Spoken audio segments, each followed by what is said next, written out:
Jakarta Governor Anies Baswedan has decided to ease large-scale social restrictions or PSBB starting from June 5th despite the risk of potential rebound of COVID-19 cases.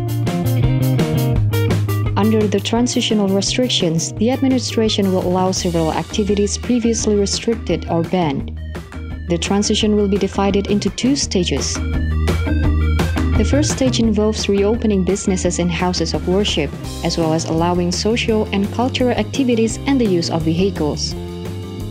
However, the city will restrict the number of people allowed in the newly opened building to half of their usual capacity.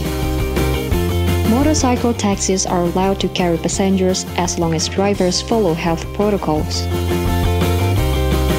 Offices, shops, restaurants, factories, and city-owned small and medium businesses will be allowed to open at half capacity in the second week of June, while non-food businesses at markets and shopping centers will open in the third week of the month. Parks, zoos, sport venues, museums, libraries, beaches, and other public places will be allowed to resume operations gradually. People are still required to wear masks when in public. Those found in violation of the rule will have to pay a fine of 250,000 rupiah or $17.45 US.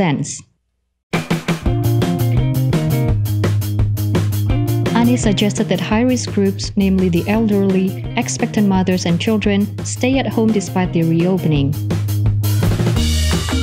He added that during the transitional period, an emergency brake policy would be in place to stop activities if health protocols failed and cases surged. By the end of June, the first stage of the transition will have been evaluated, and the city will decide whether to proceed to the second stage, which includes the reopening of schools.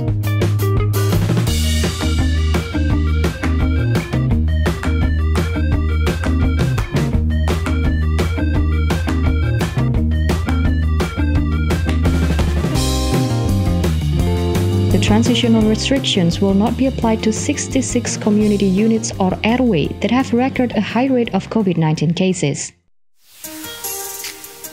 Jakarta's transitional restrictions are in line with President Joko-Widodo's policy to implement a new normal to keep the economy running. Virus ini tidak akan hilang. Artinya, sekali lagi kita harus berdampingan hidup dengan COVID. Some residents are approaching the so-called new normal with caution. Terutama kalau ngomongin pemerintah bilang new normal itu apa maksudnya juga belum tahu sih sebenarnya. Nanti kalau secara resmi vaksin sudah ada, itu baru new normal tuh kalau buat keluarga gue tuh.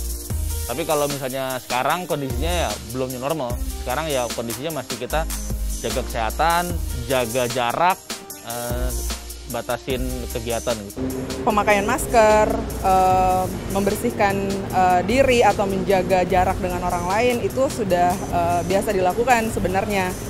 Cuma yang saya takutkan adalah kalau saya melakukan perjalanan dengan transportasi umum, saya tidak bisa membatasi orang-orang yang berada di sekitar saya, itu aja.